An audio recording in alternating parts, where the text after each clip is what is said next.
아내에게는 특이한 취미가 있습니다. 혹 누군가는 비난할 수도 있겠지만 저는 이 방법을 아는 사람만이 부자가 된다고 확신합니다. 당신의 인생의 불안을 평안으로 김피스입니다. 아내의 취미는 게임입니다. 정확히 말하자면 현금으로 아이템 거래가 가능한 게임을 합니다. 그런 게임의 특징은 아이템의 시세가 유저들에 의해 결정된다는 것입니다. 아내는 그 게임 세계에서 어떤 직업을 선택하든지 상인으로 살아갑니다. 레벨업은 딱 거래소에 들어갈 수 있을 만큼만 하죠. 그리고 거래소를 탐닉하기 시작합니다. 너무 많지도 너무 적지도 않은 수요의 아이템을 찾아서 거래되는 추세를 살피고 적정 가격을 파악합니다. 그리고 본인이 생각하는 적정 가격보다 싸면 일단 사들이고 약간씩 비싸게 다시 올립니다. 비싸게 올린 것이 팔리면 그대로 이득이고 다른 판매자가 경쟁력을 위해서 더 싼 가격에 매물을 올리면 아내는 오히려 물량 확보 작업에 들어가게 되는 거죠.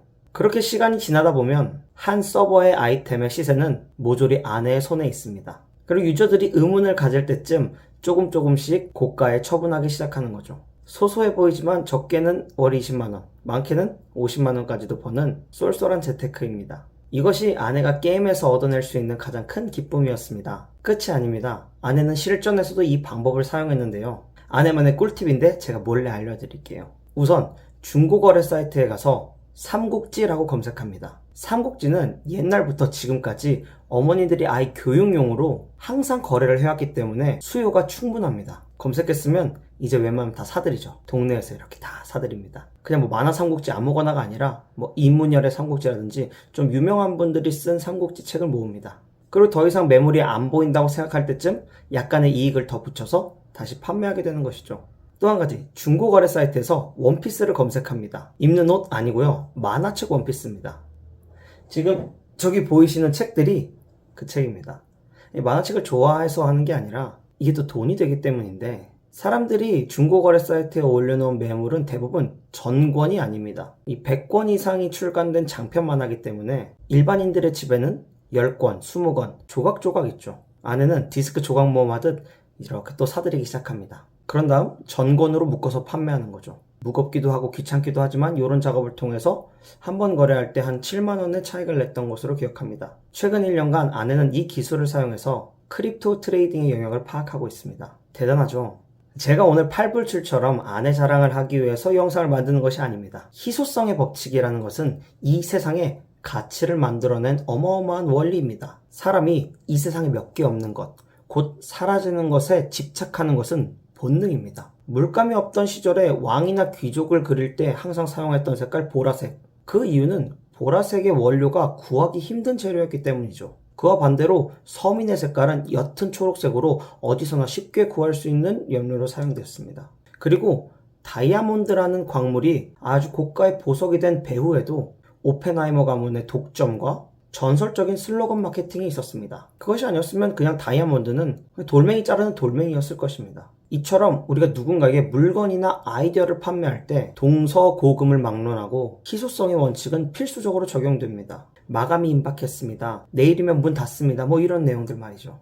여러분들이 무슨 일을 하든지 결국 개인 또는 단체에게 물건, 아이디어 또는 스스로를 팔아야 되는, 스스로를 영업해야 되는 시스템에 놓여 있습니다.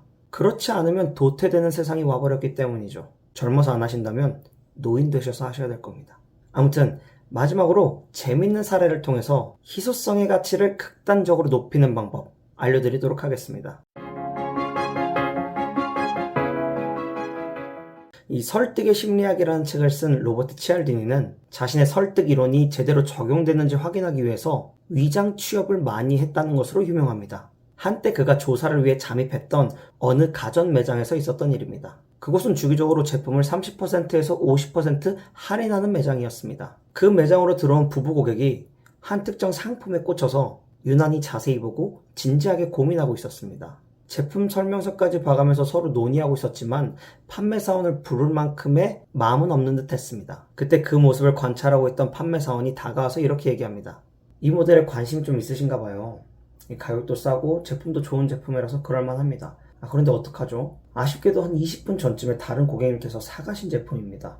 제가 알기로는 마지막 재고였던 것으로 기억하는데요. 그러자 손님의 얼굴에는 바로 실망스러운 표정이 떠오릅니다. 구입할 기회를 잃어버리자 그 제품이 더 매력적으로 느껴지기 시작한 것입니다. 그런 경우 대부분의 손님들은 혹시 창고에 남는 재고나 뭐 그런 거 없을까요? 라고 물어보게 되죠. 그럼 판매사원은 마치 호의를 베풀듯이 그럼 제가 한번 가서 찾아보겠습니다. 원하는 제품이 이 제품이고 제가 만약 창고에 가서 찾아오게 된다면 구매하신다는 이야기시죠? 라고 물어보게 됩니다. 당연히 고객에게 말은 안 했지만 재고는 있는 상태죠. 바로 이 기술, 희소성의 원칙에 따라 제품이 가장 희귀해져서 고객이 갖고 싶을 때 그 고객에게 꼭 구입하겠다는 약속을 받아내는 것. 영업하는 입장에선 정말 김연아 트리플 악셀급 명품 기술입니다. 이런 상황에서 많은 고객들은 대부분 마음이 달아있기 때문에 네, 찾아와 주세요. 바로 살 겁니다. 있으면 진짜 살게요. 라는 약속을 하고 대부분 찾아오게 되면 무르지 않고 계약하게 되죠. 여기서 마지막으로 핵심입니다. 부부가 제품을 더 매력적으로 느낄 수 있었던 이유는 이 제품을 가질 수 있었던 기회를 빼앗겼기 때문입니다. 판매사원이 품절 선고를 내리면서 상실감을 안겨주었기 때문이죠. 사람은 얻지 못하는 것보다 잃는 것에 대한 실망이 큽니다. 이걸 바로 손실 회피 경향이라고 하는데요. 오늘 계속 말씀드린 희소성의 법칙은 이 손실 회피 경향과 아주 직결되어 있습니다. 그러니 우리는 심리상 익절보다 손절이 어려운 것입니다. 내가 산 주식이 떨어지면 한 10% 떨어지고 20% 떨어지면 오히려 좋다고 물은 타면서 1년이고 2년이고 반등이 없을 때 동안 팔지 못하고 기다리기만 하죠. 그러다가 좀 주식이 오르기라도 하면 딱 그 원금 도달했을 때 빨리 팔아버리고 안도의 한숨을 내쉽니다. 주린이 여러분들이 아셔야 될 상식은 불확실한 영역에서는 물타기보다 손절이 무조건 이득이라는 것이죠. 우리의 본능을 이용해 먹는 시장에서는 본능을 거스르고 올라가야 살아남을 수 있습니다. 아무튼 갑자기 분위기가 주식 되어버렸지만 그만큼 실생활에서 적용되는 사례이기 때문입니다. 여러분들은 위에서 말씀드린 희소성의 원칙, 손실 회피 경향 같은 인간의 기본 심리를 잘 활용하여서 오늘도 한 걸음 성장하시길 바랍니다. 깜깜한 골목길이 무서운 것처럼 불안은 무지로부터 옵니다. 저는 여러분이 꼭 필요한 지식과 지혜를 얻어 인생의 평안을 누리시길 원해 오늘도 영상을 찍었습니다. 여기까지 들어주어 고맙습니다. 안녕.